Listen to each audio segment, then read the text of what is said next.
For some reason, there's a stereotype out there, and you hear of it time and again, that real men don't cry. A man is tough, strong, does not give in to his emotions, suggesting in a very demeaning way, frankly, that women are weaker or more emotional, don't have their wits about them, their mind over matter. As Lawrence Taylor once said, he used to play injured, the linebacker of the New York Giants, the famous linebacker. They asked him, how do you play when you have so many injuries? He said, it's mind over matter. If you don't mind, it doesn't matter. But aside that, the idea of self-control, that women are much more prone to emotional vicissitudes, and the man is the tough one. Where did this myth come from? Is it true? Is there something wrong with being vulnerable? Is there something wrong with being emotional when it's necessary or when it's part of human condition? Obviously, there's a need to be composed and to be able to stay in control even at difficult times. But why is this a masculine-feminine thing? Some could even argue that the women have certain inner strengths that are even much stronger than the man's. There's clearly a lot of confusion out there about these matters. What is the ultimate masculine archetype? What is the ultimate feminine archetype? So let's explore this. The challenge and the difficulty, to be very candid, is this. Society, culture, our culture, has already established certain standards. I'm sure different cultures have different standards. I'm talking about the Western world, of the general role of how we look at what a man's supposed to do, what a woman is supposed to do. Many of these standards have been challenged, but they're in place. So none of us are subjective. I was shaped by my influences in my life. My parents, my father, my mother, my siblings, my relatives, and then by extension, school, educators, friends, peer pressure, social attitudes and mores, and so have you. So we're not dealing here with a neutral, clean slate where we could say, okay, let's talk about it completely objectively. We already have a certain self-perception of what it means to be a man, what it means to be a woman, how we look at ourselves, how we look at others. So then if we're challenged, we're dealing with a situation where you're challenging something that is already a preconceived notion, for good or for bad. So that's challenge number one, that we have to deal with an existing image, an existing perspective on masculine and feminine stereotypes, if you wish. And that's not so easy to do. But at least when we acknowledge that, that helps us look at it a little more objectively and say, okay, this is what we see a man is like, and here's what is possible. And we could challenge and see, is it healthy, is it not healthy?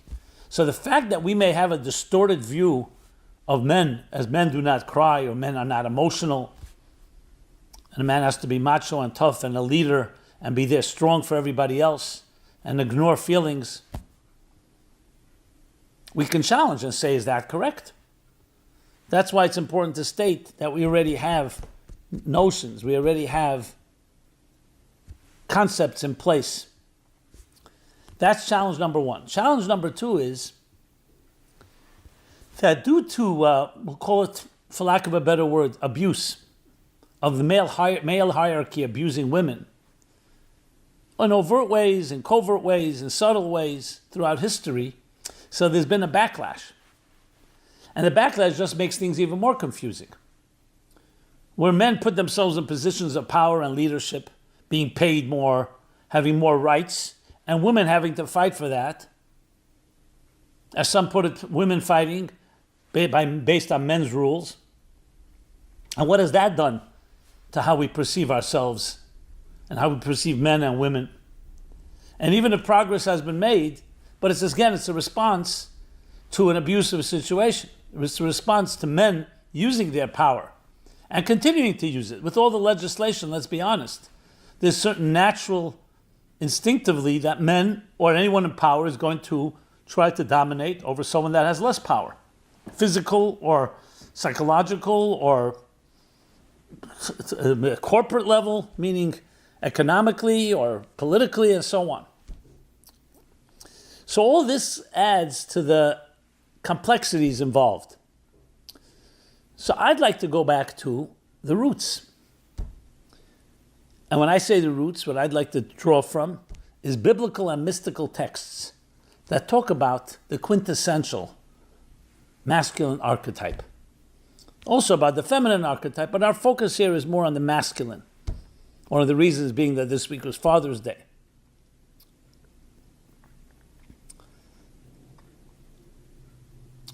So we have some type of backdrop, some type of template to work with, and then we can say, okay, where are we in that context? And I'm not here to state it in a dogmatic fashion, but to give us context, to give us something to work with. You can challenge anything, but it's important to establish what is masculine energy in the first place, and what is feminine energy. And then look at what our attitudes are and how we look at men and at women, for that matter, in that context, and see what is the healthiest version.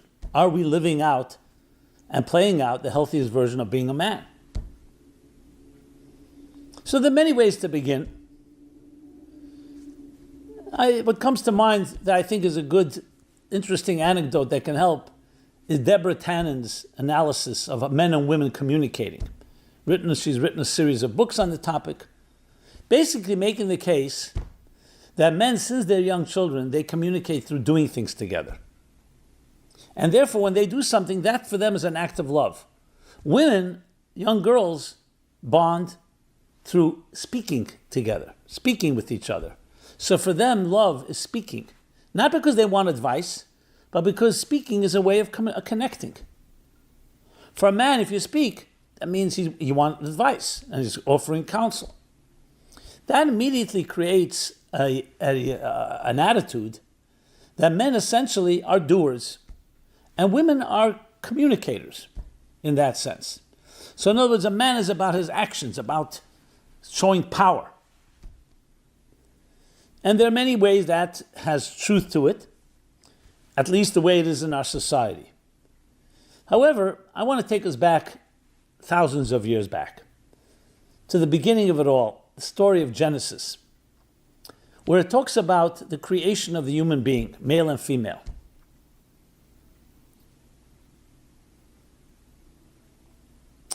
And there it says that they were one entity, one androgynous creature, male and female, created in the divine image. So it's essentially a spiritual structure, the divine image, and then split into two, masculine and feminine.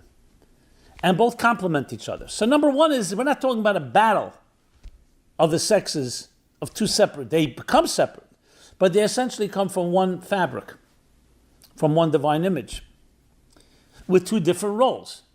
Now, albeit we have to establish there's more overlap. Men and women have a lot more in common than they have that separates them, but the things that separate are significant. And then it goes on to explain, and now I'm using also Kabbalistic explanations of the difference between the two. And it all originates not from the way it is in our society. Because again, as I said before, once we're dealing with social and cultural circumstances and conditions, then there can be many distortions of how things have evolved based on power, based on control, based on battles of who is going to be the dominant one, etc. But when you look at it more in an abstract way, meaning as an archetype, it's easier to discuss. So the way they explain it, the mystics, based on these biblical verses, is that there are two forms of divine energy, two forms of spiritual energy. One is expressive, and one is intimate, reflective, meaning internal. You could say introspective if you wish. What that means, simply put, we all need to be go-getters at times. You need a loaf of bread, you find the bakery. You need a job, you network, you put an ad in, you read the ads, and you find a job. To survive in this world, we need to do things. To protect ourselves, to protect our young. We need to find a mate. These are things that require expression, meaning to go out of your own internal domain and to go out there, what we call, I don't want to use the word conqueror, even though that's a very important word, and warrior, but ultimately it leads to the conqueror-warrior mentality. That we need to conquer, we need to battle, and we need to win something. So that's going out of your own self to go out. I'm calling it expressive, but essentially it's about going out and doing something that you need for your survival, for your life. But then there's a very different type of energy. Your own internal energy. When you are alone, meditating, contemplating, and you're always in a way alone. But you're actively, instead of actively going to your job, you're sitting and contemplating, pondering about yourself, your feelings, your purpose of existence. That's a very different type of energy. To use Kabbalistic language a bit, there's two types of they call light or energy. One is outward going, and one is inward. And overall, those are the two roots. Though there's much overlap, but we're not talking about a man and a woman, but the masculine archetype and the feminine archetype are based on these two forms of energy. Again, they both have every man has feminine energy, every woman has masculine energy. And we need both. But what's predominantly masculine is the going out. And what is predominantly feminine is going within. That's why the woman is seen as more of a nurturer. Not in a demeaning way, on the contrary. Because a woman will emote better with a child, with another person. We'll call it an intimate energy. The words from the book of Psalm comes to mind, of the book of Psalms, that the dignity of the princess is within. Is that dignity that we carry within, not because we're getting awards or being recognized by others, or there's fireworks and displays. It's just that internal being at peace with yourself. That's considered quintessential feminine energy. And a man needs it just as much as a woman does. But it's the woman that carries a child for 9 months, not by accident. It's because she's uniquely created, psychologically, emotionally, and spiritually, to be that nurturer. The child is completely immersed, submerged in the embryonic fluids of the mother, not just physically, but also emotionally. The man is given more physical strength because he is the one that can go out and chop more wood, carry more water. So that's more for taming the elements. And that's why the Talmud says something fascinating. The man works in the field, toils in the field, reaps, brings the grain, and the woman turns it into a beautiful bread. He brings the flax or other material, and she turns it into a garment. Can a man turn into a garment? Can a woman work in the field? Obviously. But still, as we talk about an archetype, that is the key difference. And they complement each other. There's no such thing as one being greater than the other. Both are necessary. If you want to build a physical home in this hostile world, someone has to clear out, has to deal with the elements, has to deal with the wilderness, create a place where you can build a home. But then there's the beautification of the home, creating of the home an environment, not just a roof on your head, not just shelter from the storm, but actually a nurturing, warm environment. So both are charged, masculine and feminine, with this, but it's a very different type of energy.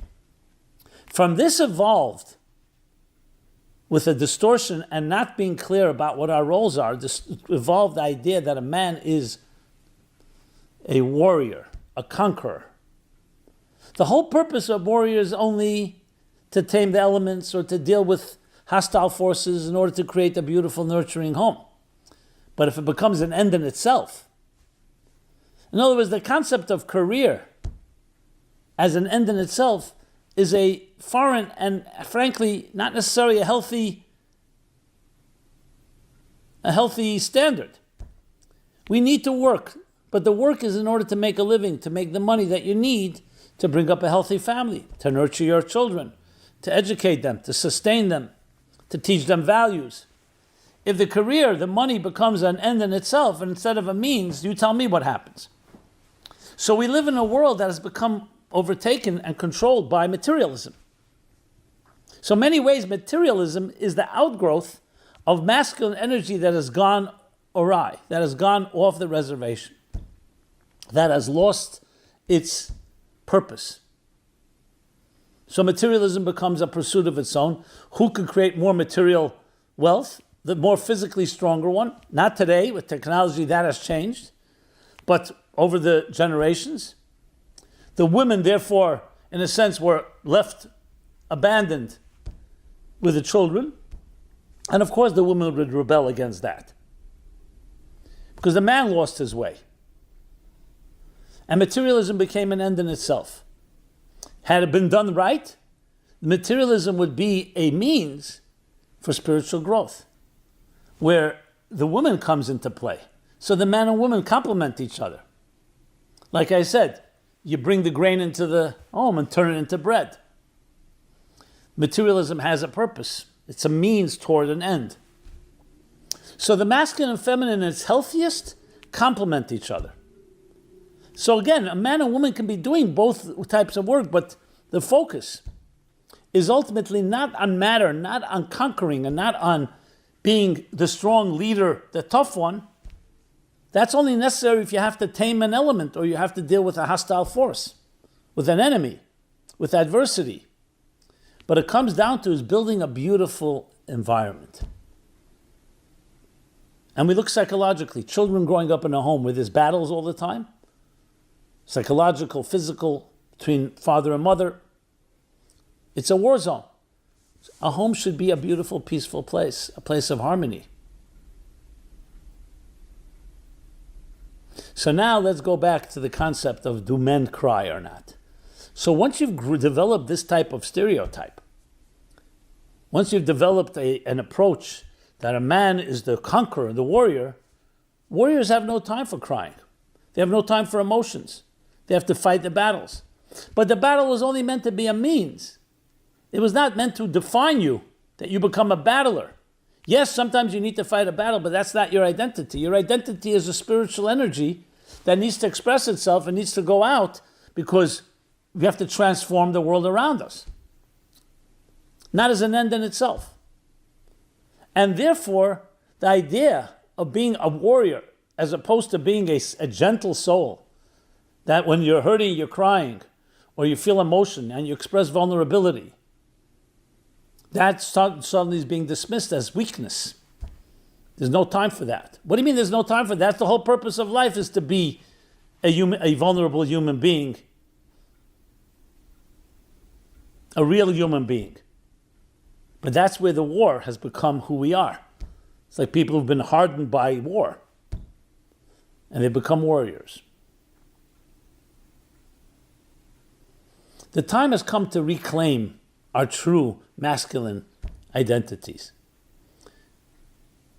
And that means understanding that the role we play, even when we are sometimes serving as the conqueror or the warrior, sometimes going out there to do what we have to do, but that's not who you are.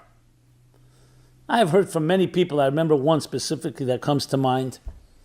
In business, he was known as a shark. Ethical, but tough like nails. A negotiator. You couldn't get one, couldn't pass anything by him. There was no compassion beyond what the expectations were. At home, a gentle lamb.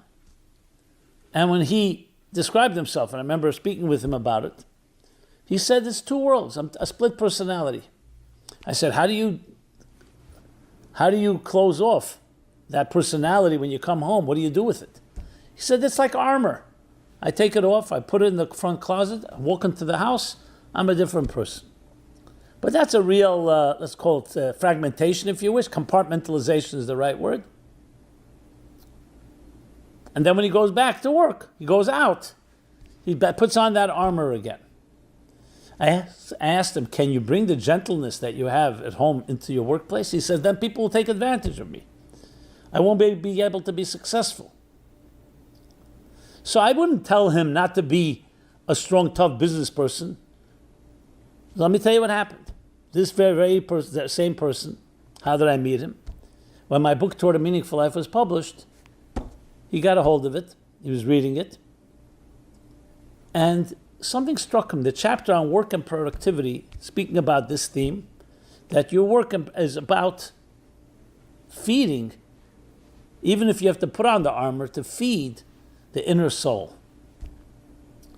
Essentially, the masculine side to feed the feminine spirituality that's within each one of us.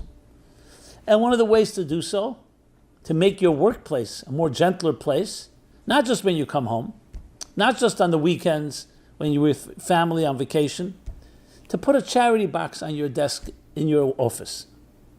And he began to do that.